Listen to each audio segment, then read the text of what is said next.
O Senhor esteja convosco. Ele está no meio de nós. Proclamação do Santo Evangelho de nosso Senhor Jesus Cristo, segundo São João. Glória a vós, Senhor.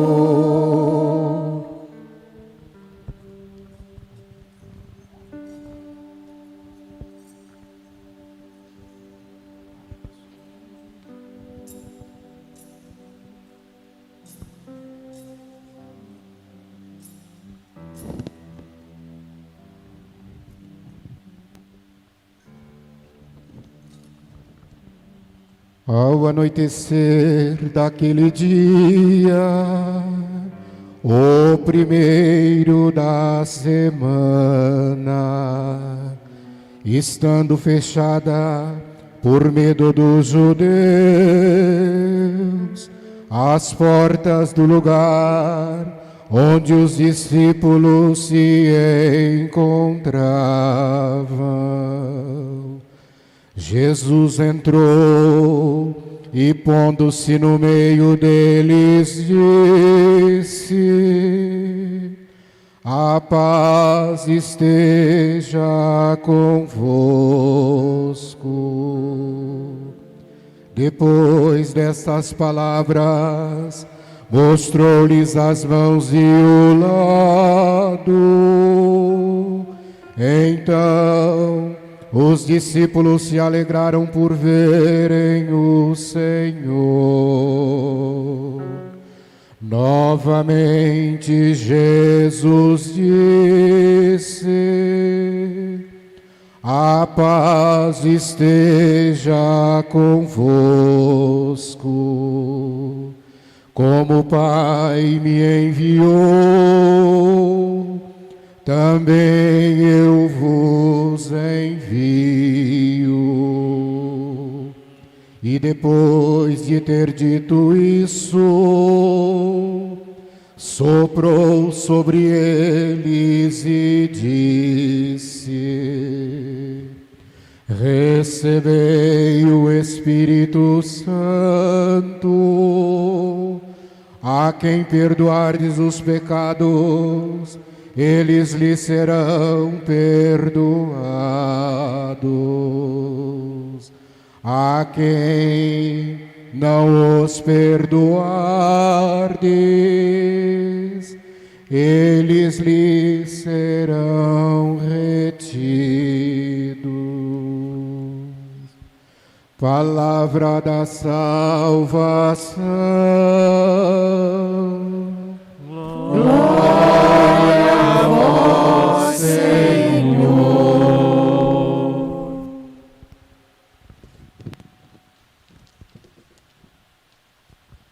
Reverendíssimo Padre Nilci, presidente desta celebração eucarística da solenidade de Pentecostes, queridos irmãos e irmãs que nos acompanham pela Rede Santa Rita de Comunicações e pela Web Rádio Ativa Comunicações. Hoje chegamos a esse grande dia, a esta grande solenidade da Igreja. Eu sempre faço questão de frisar, quando a gente diz que é uma solenidade, significa que se coloca entre as primeiras, as mais importantes. Nós temos uma hierarquia das celebrações. Então nós temos, em primeiríssimo lugar, as solenidades. Depois nós temos as festas, depois as memórias obrigatórias, depois as memórias facultativas. E dentre as solenidades, todos nós cristãos católicos sabemos, de cor e salteado, que a mais importante solenidade de toda a Igreja é a Páscoa da Ressurreição, a Páscoa do Senhor. E depois, outras solenidades vão ocupando lugar de importância.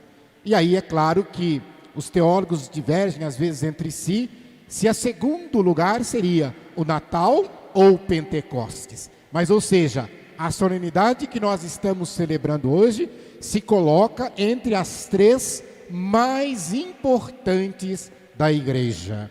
E é por isso que a liturgia de hoje, na leitura dos Atos dos Apóstolos, fala dessas línguas de fogo que simboliza o Espírito Santo. E aqui nós precisamos entender uma coisa. Em primeiro lugar, receberam o Espírito Santo porque estavam, duas coisas importantes, estavam em oração e obediência. Obediência ao quê? Jesus disse para eles: ficai em Jerusalém, e eles permaneceram. E também em oração. Então, se nós queremos receber o Espírito Santo, dom de Deus, nós também devemos ser obedientes e devemos estar em oração. Outra coisa importante de nós destacarmos: esta passagem bíblica diz que eles falaram línguas diferentes. Aqui nós precisamos entender que não se trata da mesma linguagem da carta de Paulo aos Romanos. Quando Paulo destaca que fala em línguas diferentes, em línguas que o Espírito... Não, aqui ele está dizendo a língua daqueles povos. Por isso que na própria leitura se destaca os medos, elamitas, o pessoal do Egito, da Panfilha, da Frígia, da Líbia, os árabes, cretenses. Então, ou seja, cada um desses povos falavam uma língua diferente. Para nós entendermos melhor, seria como se um falasse inglês, o outro francês, o outro português, o outro mandarim e assim sucessivamente. Mas, o que significa dizer isso? Para fazer um contraponto àquela passagem do Antigo Testamento, quando o homem quis ocupar o lugar de Deus, e tivemos o episódio Babel, e ali então, sim, falaram línguas diferentes, mas que ninguém se entendia. Aqui não, aqui povos das mais variadas culturas falaram línguas que eles entenderam, ou seja, na sua própria língua. Meus irmãos, nesta solenidade do Espírito Santo, Ele que é a alma da igreja, Ele que nos dá santidade, estabilidade, apesar dos nossos pecados. O Espírito Santo é vento que sopra a sujeira, que sopra a podridão, para deixar no nosso coração um aroma de santidade. Se a igreja fosse somente uma instituição humana, ela já teria desaparecido totalmente, como aconteceu com tantos projetos humanos. Em Pentecostes nasce a igreja missionária, nasce a igreja ardente do calor divino. Aqui eu faço um parênteses, né? Também existe aí todos os estudos, né, a respeito de quando Jesus Cristo fundou a igreja ou quando que a igreja foi fundada. Então nós sabemos que existem 3 versões. Uma versão diz que a igreja surge, ela foi fundada no diálogo de Pedro com Jesus. Tu és pedra, e sob esta pedra edificarei a minha igreja. Te entregarei as chaves do reino, e as portas do inferno não prevalecerão sobre elas. Então, existe uma minoria que defende esta tese. Existe uma maioria que defende a tese de que a igreja nasce do peito aberto de Cristo na cruz, de onde jorra sangue e água. Mas existem também aqueles que dizem que aqui nasceu a igreja, em Pentecostes.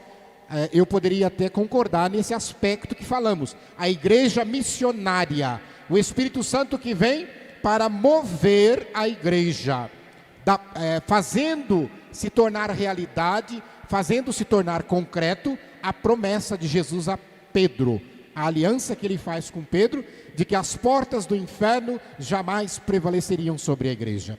Por isso, às vezes ouço tanta gente falando, vão destruir a igreja, vão não sei o que, etc. É claro que nós devemos defender a fé cristã, mas não precisamos temer, porque Jesus disse: as portas do inferno não prevalecerão sobre a igreja. E eu creio, e você também deve crer, que jamais esta igreja será destruída, porque ela não é humana, ela não é da terra. Nós somos a igreja que se faz no complemento com a igreja celestial que está nos céus, com a igreja padecente que está no purgatório, e nós que somos a igreja militante.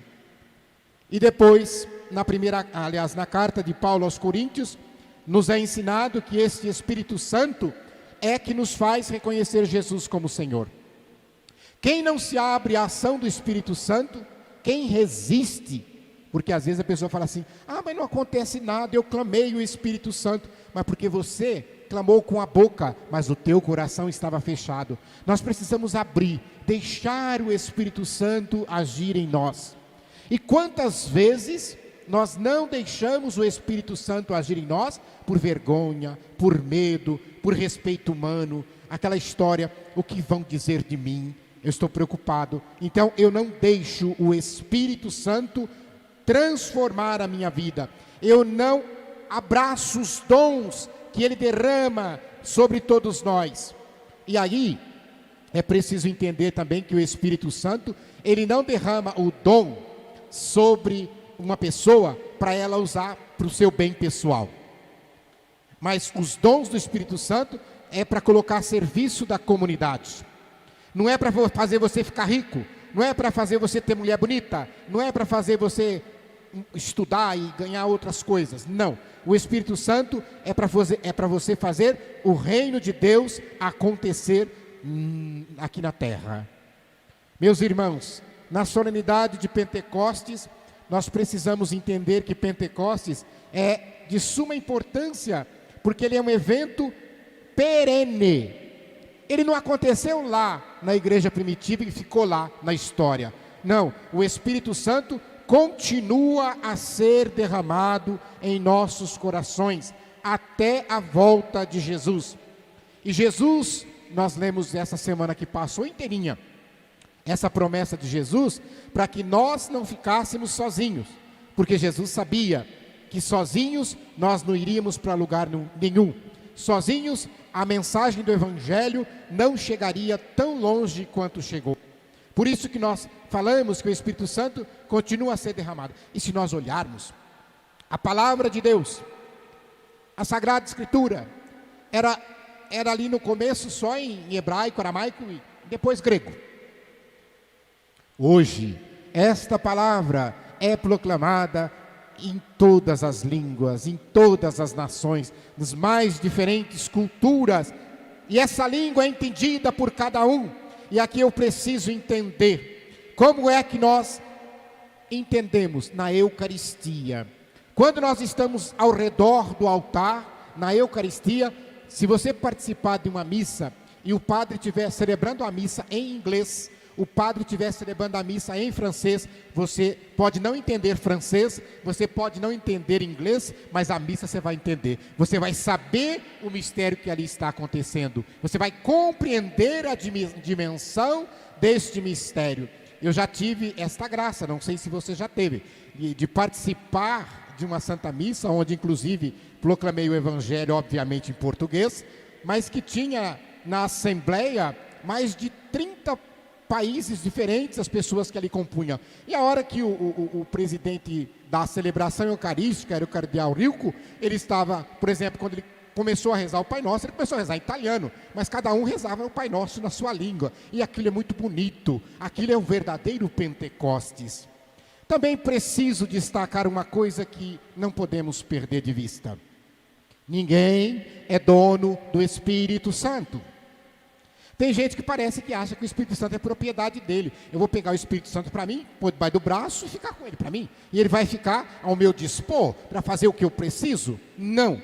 O Espírito Santo é Deus. O Espírito Santo é para toda a igreja. Infelizmente, às vezes a gente escuta por aí, né, padre? Alguém falar assim, o Espírito Santo é da renovação carismática. Não. O Espírito Santo é de toda a igreja. Se a renovação carismática fala mais do Espírito Santo do que outras realidades eclesiais, não tem problema algum. De repente, em outra realidade, fala mais da pessoa do Cristo, o Deus humanizado, não tem problema algum. Mas o Espírito Santo é de todos nós. Os dons do Espírito Santo não são só para um grupo seleto, não é só para um grupinho privilegiado. Os dons do Espírito Santo são derramados abundantemente sobre a igreja, para todos nós. E como é que eu faço para saber se uma pessoa recebeu o Espírito Santo? Como é que você faz para saber? Pelos frutos. Eu costumo dizer que um dos símbolos do Espírito Santo é a água, a gente fala água viva. Quando nós olhamos para a água, vamos imaginar uma planta. Você sabe aquela planta que está sendo aguada, que está recebendo a água, que está absorvendo daquela que não recebe água. Então você reconhece uma pessoa que é dócil ao Espírito Santo e aquela pessoa que é fechada, que não deixa o Espírito Santo agir. E quando nós falamos de água, a fonte de água viva, então a gente diz assim, fonte. Quem já viu, quem mora aí no meio do mato, né? Como eu, morei muito tempo, porque muita gente não sabe como nascem os rios. As pessoas pensam que o rio já nasce grande, daquele jeito lá. Não. O rio nasce de uma fonte pequena. O rio nasce de uma, a gente chama de mina. E ali, a hora que ele nasce, a água que brota da terra, quer dizer, aquela água que vem da fonte, ela é cristalina, ela é limpa, ela é uma beleza. Então, por isso que a gente diz, nós temos que beber da fonte. Por quê? Porque depois, à medida que o rio vai indo, vai juntando animal morto, vai juntando toco, folha de árvore, sujeira, barro, e o rio vai ficando sujo. Então, por isso que a gente precisa voltar à fonte para nos abastecer desta água viva que é o Espírito Santo em nossas vidas. Porque às vezes a gente, de repente, recebe o dom, recebe o Espírito Santo, está cheio da graça de Deus, mas a gente começa a caminhar pelo mundo e a gente vai se sujando como as águas do rio sujam. Então a gente precisa voltar à fonte. Faço uma lembrança aqui que eu acho muito importante também. No ano de 381, o imperador Teodósio, ele reuniu em Constantinopla 185 bispos do Oriente e do Ocidente. E ali, naquele ano, a igreja era una, foi se discutir sobre a pessoa do Espírito Santo, porque havia uma discussão de que o Espírito Santo não era Deus. Mas naquele concílio, a igreja decretou, a igreja bateu o martelo e disse, com Patri et Filho adorato e com glorificator, ou seja, com o Pai e com o Filho ele é adorado e deve ser glorificado, deve receber a mesma adoração que Jesus e o Pai, o Espírito Santo, porque ele procede do Pai e do Filho. E daqui a pouco, no credo, nós vamos rezar justamente isso. E aí foi adotado então o que nós chamamos de credo niceno-constantinopolitano, que traz todas essas verdades e uma delas sobre o Espírito Santo. Mas o Espírito Santo não passou a existir a partir do concílio. O concílio apenas reconheceu o Espírito Santo. Se você pegar o livro do Gênesis, você vai notar lá que diz que o Espírito pairava sobre as águas. Então, ou seja, ali o Espírito Santo já estava agindo. E depois, se nós prosseguirmos lendo no Antigo Testamento, nós vamos verificar, e aí nós podemos dizer tranquilamente, se não fosse a ação do Espírito Santo, porque esse mesmo credo que nós vamos rezar, a gente diz assim, né? Que Jesus subiu aos céus e está sentado à direita do Pai. Então é o Espírito Santo que move a igreja, o grande advogado, o grande paráclito que foi enviado a nós pelo Pai e por Cristo. E aqui nós destacamos que se não fosse a ação do Espírito Santo, meus irmãos, o patriarca Abraão não abraçaria tão grande missão e nem seria chamado de nosso pai na fé. Se não fosse a ação do Espírito Santo, pergunto eu para vocês, de onde viria a força de Sansão? De onde viria a astúcia de Judite? De onde viria a visão de Isaías, a unção de Davi? De onde viria a sabedoria de Salomão? Então nós podemos hoje dizer sem medo algum de errar, sem o Espírito Santo, Maria não teria aceitado ser mãe de Deus. Sem o Espírito Santo, Jesus não teria sido conduzido ao deserto.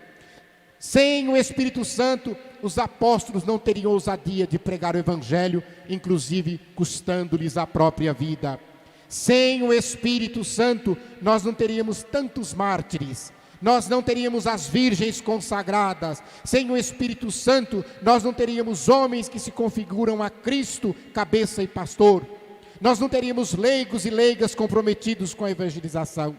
Então, através dos séculos, é esse Espírito Santo que derrama esses dons, os 7 dons do Espírito, que recai sobre cada um de nós para nos colocar a serviço da evangelização. Diante de tudo isso, meus irmãos, a igreja em Pentecostes quer não ficar no passado, mas ela quer fazer com que esse Pentecostes aconteça novamente, que ele seja perene em nós, e que nós possamos, a partir daí, mudar as realidades que nos cercam. O Papa Francisco, ele diz uma coisa interessante: uma igreja sem o Espírito Santo não passa de uma estrutura humana, onde Jesus é um personagem da história, como foi Hitler, Napoleão ou tantos outros por aí afora, que ficou na história. O Evangelho seria uma letra morta, e a nossa missão seria propaganda barata, seria marketing, nós seríamos uma ONG. E hoje, não sei se vocês acompanharam, mas o Papa Francisco disse uma coisa interessante. É como se ele estivesse dizendo para todos nós: tirem a ideologia de dentro da igreja. Porque ele vai dizer: a igreja não é de direita, a igreja não é de esquerda, a igreja não é de centro, a igreja é do Espírito Santo de Deus. E nós precisamos entender isso. Então eu tenho que conviver com todas essas matizes. Agora não posso querer trazer, porque aqui é conservador, porque aqui é progressista, porque aqui é mais ou menos. Não, o Espírito Santo, como foi dito pela leitora, é o mesmo que age em todos nós, a serviço da vida, a serviço da paz. Então quando você pega lá a carta de São Paulo aos Gálatas, no capítulo 5, vai dizer os frutos do Espírito Santo: alegria, mansidão, paz, harmonia.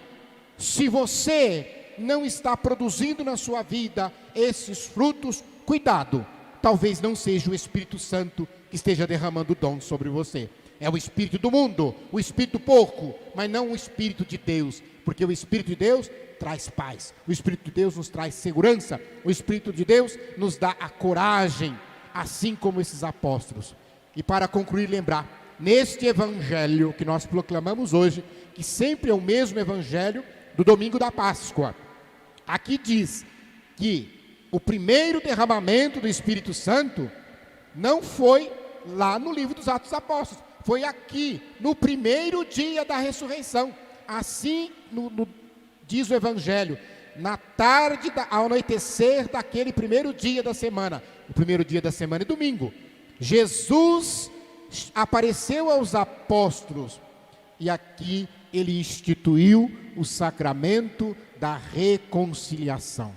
Jesus deu autoridade para que os apóstolos pudessem perdoar e reter pecados, e depois os apóstolos foram transferindo, e até hoje chega a nós pelos sacerdotes. Quando eu falo sacerdotes, eu estou dizendo o padre e os bispos, que são os que têm esse mandato para poder perdoar e para poder reter pecados. Isto é ordem de Jesus, isto não é invenção humana, isto é pela ação do Espírito Santo de Deus. Vamos pedir a Deus que continue a derramar abundantemente o seu Espírito sobre as nossas famílias, sobre as nossas casas, sobre o nosso trabalho, principalmente sobre a nossa amada igreja.